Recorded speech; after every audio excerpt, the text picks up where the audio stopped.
इस समय ਅਸੀਂ ਦਿੱਲੀ ਦੇ ਸੰਗਰੂਰ ਬਾਰਡਰ ਤੇ ਜਿੱਥੇ ਸੰਯੁਕਤ ਕਿਸਾਨ ਮੋਰਚਾ ਚੱਲ ਰਿਹਾ ਅਤੇ ਸਾਡੇ ਨਾਲ ਮੌਜੂਦ ਨੇ ਜ਼ਿਲ੍ਹਾ ਸੋਨੀਪਤ ਤੋਂ ਜ਼ਿਲ੍ਹਾ ਅਧਿਕਸ਼ ਮਹਿਲਾ ਵਿੰਗ ਦੀ ਪ੍ਰਧਾਨ।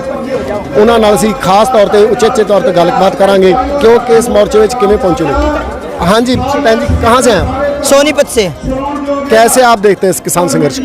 देखो, मैं बचपन से जब से पैदा हुई हूँ, जब से पैदा हुई, जब से किसान की बेटी हूँ और किसान का ही काम करते हैं, खेती करते हैं।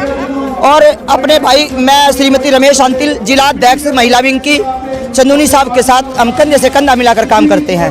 और जो हमारे को अध्यादेश लागू कराया, 3 बिल जो ने दिया है, एमएसटी बिल हम जो पास करवाना चाहते हैं, एमएसटी बिल हम अपना पास करवाएंगे। और हर चीज़ का ज्ञान है। क्या कहते हैं मोदी साहब और अमित शाह कि इन्होंने खेती का ज्ञान नहीं है। और तो नरेंद्र तोमर साहब बोलते हैं कि ये किसान नहीं है, हमारे को पाकिस्तानी और खालिस्तानी बताते हैं। हम किसान हितैषी, हर किसान के बेटे हैं। और हमारे बीच आके देखो, हम खेती करते हैं कि नहीं करते, सारी फसलें हम उगाते हैं। जब हम अपनी खेती उगाते हैं, आलू हमने उगाया तो हमारा 10 रुपये किलो आलू गया, टमाटर हमने उगाया तो हमारा टमाटर रोडों पे फुटा। और जब हमारे किसानों के खेत से बाहर निकल कर बिकता है तो 150 रुपये किलो आलू हो जाता है। जब टमाटर का भाव देखते हैं तो 80 रुपये किलो टमाटर जाता है। क्या किसान ऐसे ही मरता रहेगा? कब तक ये किसान ऐसे मरता रहेगा? बहन जी, केंद्रीय मंत्री बोल रहे हैं कि हम उस लॉज में जो 3 कानून बनाए हैं उसमें संशोधन करने के लिए तैयार हैं। आप कैसे देखते हैं? हम संशोधन नहीं चाहते, बिल्कुल उसको खत्म करके जो हमारे बड़े किसान भाई हैं, जो पदाधिकारी हैं, जो हमारे को जो आदेश देते हैं उन्हीं के मुताबिक कर दो। क्यों खामखा की देश की मरने को उतर रहे हैं? कभी तो कोरोना कांड करते हैं, कभी लॉकडाउन का हमें सता रहे हैं, कभी नोटबंदी हमारे को सतवा रहे हैं। तो कहाँ जाएगा हमारा किसान? हमारा किसान रो रहा है। आज मैं अपने भाइयों के लिए, मैं रोना तो नहीं चाहती, लेकिन ये आंसू मेरे एक दर्द भरे आंसू हैं। मोदी साहब, हाथ जोड़ के एक महिला होने के नाते आपसे रिक्वेस्ट कर रहे हैं, मोदी साहब हमारे को हमारा हक दे दो। ना कोठी बंगले चाहते हैं, ना धन दौलत हमें चाहता है। हम जो अनाज पैदा करते हैं, जो फसल पैदा करते हैं, उसी फसल का कीमत लगाना चाहते हैं। क्या किसान अब फसल उगाता रहेगा, कीमत ये लगाएंगे? कीमत हम लगाएंगे। मैं ये चाहती हूँ मोदी साहब, आपकी बेटी हैं, आपके बच्चे हैं, हमें प्रधानमंत्री हमने इसीलिए बनाया था कि बार बार आप नारा लगाते थे, मैं किसान हितैषी हूँ, मैं किसान। कहाँ गया वो दर्द? क्या आपके दिल में, सीने में कोई दर्द नहीं नाम की चीज़ नहीं रही क्या? अमित शाह जी, मैं हाथ जोड़कर रिक्वेस्ट करती हूँ, अनर्थ मत करो। जब इन्होंने कोई भी पोस्ट लगाई है तो गुजरात की लगाई है, कोई हरियाणा का बच्चा IAS या HCS नहीं लगाया है।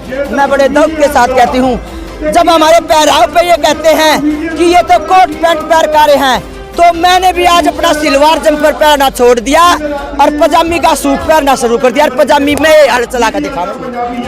बहन जी, केंद्रीय मंत्रियों की तरफ से अब कोई बुलावा नहीं आ रहा किसान संगठनों के लिए।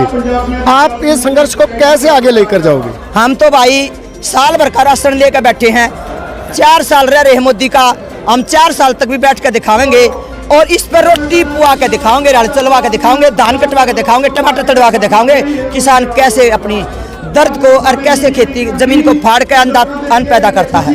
तो ऐसे ही मोदी को पता कर रहेंगे। बहन जी, आप समझ रहे हैं, हम समझ रहे हैं कि मोदी साहब से जो करवाया जा रहा है कारपोरेट की तरफ से करवाया जा रहा है। मोदी अकेला नहीं है, कारपोरेट की तरफ से तो हम मान लेते हैं, तुम भी मान रहे हो। कोई और तीसरी पावर भी है जो मोदी साहब से ये करवा रही है? योगी साहब का कोई वो है जो क्या करा, वो तांत्रिक वांत्रिक, वो कोई जत्था है, वो इसके ऊपर तांत्रिक मंत्री का जादू करवा रहा है। ना तो मोदी तो बेचारा मानना पड़ा था, अमित शाह इस पर योगी है जो वो तांत्रिक मंत्री करवा रहा है। ना तो मोदी जब आवास में आया है तो फिर बोल देता है कि मैं किसान भाइयों के साथ हूँ। यानी आप ये नहीं मानते कि इतने बड़े पैमाने पर किसान हरियाणा का भी निकला नहीं है जितना चाहिए था?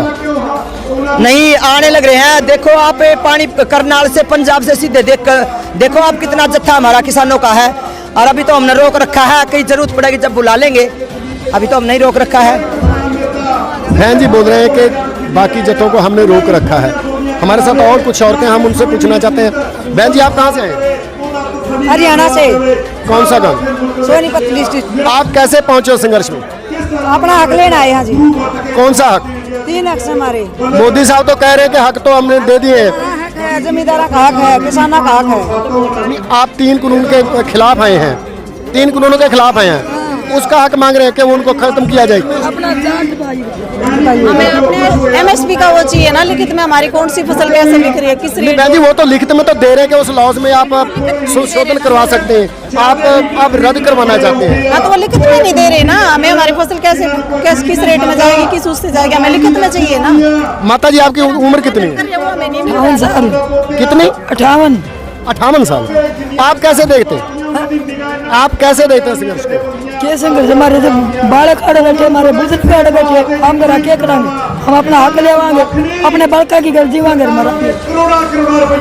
ये थी हरियाणा की वो महिलाएं जो इस संघर्ष में अपने परिवार के समेत पहुंची हैं और उनका दृढ़ निश्चय है कि वो कानून वापस होगा जो इनके लिए काले कहे जा रहे हैं, जो इनको खत्म कर देंगे, वो काले कानून वापस करवा के ही जाएंगे, इनका यही मानना है।